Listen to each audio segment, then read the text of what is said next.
Multiverse. ये unsolved concept हमेशा से फैसिनेटिंग रहा है, but still we don't have an actual solution of it. According to Stephen Hawking, हमारे यूनिवर्स की तरह ही और भी कई सारे यूनिवर्स मौजूद होंगे। मल्टीवर्स के इस कॉन्सेप्ट को कई सारे थियरीज से एक्सप्लेन किया जा चुका है एंड ऑल्सो मल्टीवर्स के लिए कई सारे हाइपोथेसिस भी दिए गए। इन सभी चीज़ों के बारे में हम आज की इस वीडियो में जानेंगे, सो इस वीडियो के एंड तक जरूर बने रहिएगा। तो हेलो दोस्तों, मैं हूं गौरव और हमेशा की तरह आप देख रहे हैं Gyan factory. So let's get started. As we know, 13.8 billion years पहले बिग बैंग से हमारे यूनिवर्स का फॉर्मेशन हुआ था। बट स्टीफन हॉकिंग के हिसाब से बिग बैंग से सिर्फ हमारे यूनिवर्स का ही नहीं बल्कि इसी के साथ अनगिनत यूनिवर्स का फॉर्मेशन हुआ था। एंड बिकॉज वो यूनिवर्स हमारे तरह ही एग्जिस्टेंस में आए, तो उन यूनिवर्स का हर एक चीज फिजिकली हमारे यूनिवर्स की तरह ही होगा। उस यूनिवर्स में भी स्टार्स, प्लैनेट्स, ब्लैक होल होंगे और उन चीजों से भी हमारे तरह ही गैलेक्सीज फॉर्म हुए होंगे। एंड ऑल्सो उस यूनिवर्स में भी शायद हमारे तरह ही सिविलाइजेशन एग्जिस्ट करते होंगे। कुछ यूनिवर्स में शायद लाइफ का शुरुआत हो चुका होगा और कुछ यूनिवर्स में शायद लाइफ का अंत भी हो चुका होगा। बट जरूरी नहीं कि उन यूनिवर्स में भी धरती के तरह ही ऑर्गेनिजम्स मौजूद हो। उनका एवोल्यूशन डिफरेंट हो सकता है, लेकिन अब ऐसा भी हो सकता है कि किसी दूसरे यूनिवर्स के एक छोटे से अर्थ लाइक प्लेनेट में अर्थ की तरह ही डायनासोर्स ने जन्म लिया हो। एंड अनलाइक अर्थ, उस यूनिवर्स में एस्टेरॉयड से डायनासोर्स का अंत नहीं हुआ होगा। तो ऐसे में देखा जाए तो वो डायनासोर्स आज के टाइम में एक एडवांस सिविलाइजेशन बन चुके होंगे। इसके अलावा भी कई सारे एक्सप्लेनेशन है हमारे पास मल्टीवर्स के। ह्यूज एवरेट, जिन्होंने क्वांटम मैकेनिक्स से मल्टीवर्स का एक एक्सप्लेनेशन दिया। इस एक्सप्लेनेशन के अकॉर्डिंग हमारे यूनिवर्स में हो रहे हर एक इवेंट दूसरे यूनिवर्स का फॉर्मेशन करते हैं, या फिर इस यूनिवर्स में हो रहे हर एक इवेंट या फिर एक्शन से दूसरे यूनिवर्स में चेंजेस आते हैं। सपोज कि आप इस यूनिवर्स में मेरा वीडियो देख रहे हो और किसी दूसरे यूनिवर्स में भी आप अभी मेरा वीडियो देख रहे हो, लेकिन इस यूनिवर्स में आपने मेरा वीडियो अभी ऑफ कर दिया, लेकिन उस यूनिवर्स में आप अभी भी मेरा वीडियो देख रहे हो। तो ऐसे में एक छोटे से चेंज ने दोनों यूनिवर्स में ही आप दोनों के फ्यूचर को पूरी तरह से बदल दिया। हर एक यूनिवर्स का हर एक पार्टिकल दूसरे यूनिवर्स के हर एक पार्टिकल्स के साथ कनेक्टेड रहते हैं, जिसे क्वांटम एंटेंगलमेंट कहा जाता है।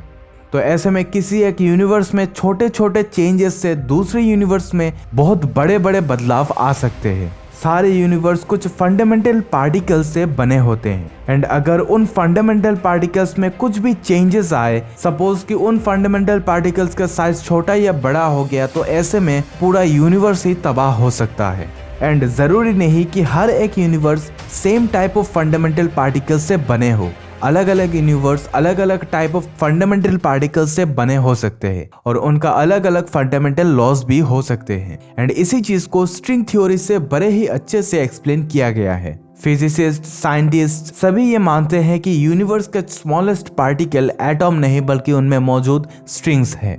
इनका साइज का अंदाजा आप इस बात से लगा सकते हो कि अगर हम एक एटम को यूनिवर्स के साइज का माने तो उनमें मौजूद स्ट्रिंग्स एक छोटे से पेड़ के बराबर होगा। बट यही छोटे छोटे स्ट्रिंग्स फिजिक्स के फंडामेंटल में बहुत ही बड़े रोल निभाते हैं। इन स्ट्रिंग्स के अलग अलग कॉम्बिनेशन से पूरा एक यूनिवर्स फॉर्म होता है। यानी आप अभी जो हो वो सिर्फ उन स्ट्रिंग्स के कॉम्बिनेशंस के वजह से ही, और इन्हीं स्ट्रिंग्स के यूनिक कॉम्बिनेशंस के वजह से हमारे यूनिवर्स के एक छोटे से प्लेनेट में हमने जन्म लिया। तो ऐसे में हम श्योर होकर ये नहीं कह सकते कि दूसरे यूनिवर्स में लाइफ एग्जिस्ट करता है या नहीं, दूसरे यूनिवर्स का फॉर्मेशन कैसा हुआ है या फिर वो यूनिवर्स दिखने में कैसा है, ये सभी उस यूनिवर्स के स्ट्रिंग्स के कॉम्बिनेशंस पर डिपेंड करते हैं। एंड ऑल्सो कई सारे ऐसे यूनिवर्स भी होंगे जिनका फॉर्मेशन एंटी मैटर्स से हुआ है। एंटी मैटर्स मैटर से बिल्कुल उल्टा होते हैं। बिग बैंग से मैटर्स और एंटी मैटर्स दोनों का ही फॉर्मेशन हुआ होगा, एंड दोनों ने ही अलग अलग यूनिवर्स का फॉर्मेशन किया। और इसके अलावा जो मैटर्स एंटी मैटर्स के साथ टकराए वो डिस्ट्रॉय हो गए और एनर्जी रिलीज कर दिया, एंड वो एनर्जी किसी न किसी फॉर्म में इस यूनिवर्स में एग्जिस्ट करते होंगे। लेकिन ऑल्सो ये माना जाता है कि वो एंटी मैटर्स का यूनिवर्स हमारे यूनिवर्स का ही मिरर यूनिवर्स होंगे। यानी इस यूनिवर्स में जो कुछ भी मौजूद होंगे वो उस यूनिवर्स में भी मौजूद होंगे, बट द डिफरेंस इज उस यूनिवर्स में हमारे यूनिवर्स का सब कुछ उल्टा होगा। मल्टीवर्स को लेकर और भी कई सारे हाइपोथेसिस दिए गए, जैसे कि आप जो सपना देखते हो वो शायद किसी और यूनिवर्स में हो रहा होगा या फिर हो चुका होगा। या फिर ऐसा भी माना जाता है कि वर्म होल्स मल्टीवर्सेस को आपस में कनेक्ट करता है। एंड ऑल्सो मॉडर्न साइंस के हिसाब से मल्टीवर्स का कॉन्सेप्ट तो कुछ ही सालों पहले दिया गया है, बट वही हम अगर हिंदू ग्रंथों को देखें तो हजारों सालों पहले उन ग्रंथों में ऑलरेडी मल्टीवर्स का कॉन्सेप्ट दिया जा चुका है। और इसके अलावा भी इंडियन या फिर ग्रीक के एंशिएंट आर्किटेक्चर्स को देखकर ये लगता है तब के लोगों को मल्टीवर्स के बारे में हमसे कहीं गुना ज्यादा पता था।